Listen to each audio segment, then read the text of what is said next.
ডিম বেগুনটা হয়ে গেছে, এবারে নামিয়ে দিচ্ছি। হ্যালো বন্ধুরা, সবাইকে নমস্কার। আপনারা সবাই কেমন আছেন? আমি ভালো আছি। আজ আমি বানাচ্ছি বেগুন পোড়া দিয়ে ডিমের আমলেট।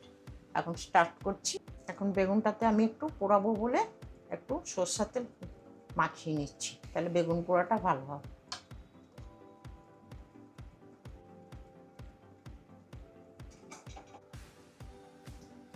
বেগুনটা এই যে পুড়ছে, হালকা হালকা পুটপুট পুটপুট আওয়াজ হচ্ছে।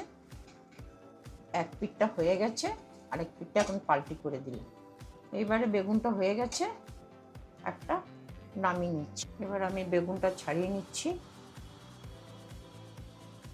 বেগুনগুলো দেখুন খুব সুন্দর করে খোসাগুলো ছাড়িয়ে নিয়েছি। এখন আমি এটা দিয়ে এরকম করে একটু করে নিই, যাতে নুন হলুদ ডিমটা ঢুকে যায়। একটু থেতলে দিচ্ছি, তাহলে মশলাটা ঢুকে যায়।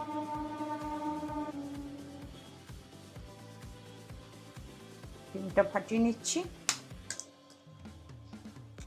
ডিমটা একটু ফাটিয়ে নিচ্ছি। এখন নুন দিচ্ছি এটার মধ্যে, দুটো বাটির মধ্যে একটু নুন দিলাম, মধ্যে একটু হলুদ দিলাম। এখন একটু পেঁয়াজ কুচি দিয়ে দিচ্ছি,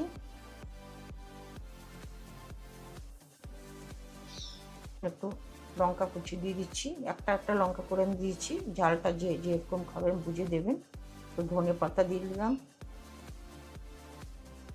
ধনে পাতা আপনারা দিলেও পারেন, না দিলে পারেন, টেস্টের জন্য দিয়েছি। তেল দিয়ে দিলাম। এবার আমি কড়াইতে বেগুনটা দিয়ে দিচ্ছি।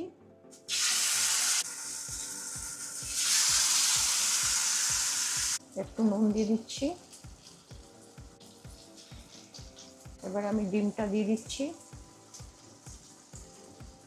সেটা একটু ডিমটা দিয়ে দিলাম।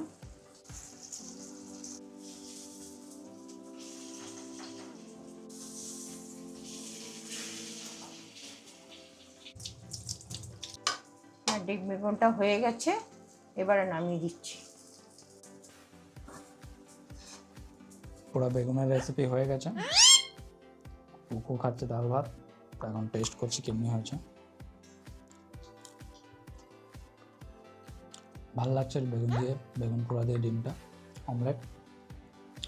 আপনারাও ট্রাই করে দেবেন আর আমাকে জানাবেন কেমন লাগছে। আবার দেখা হচ্ছে নতুন কোনো রেসিপিতে। ততক্ষণের বাই, টাটা।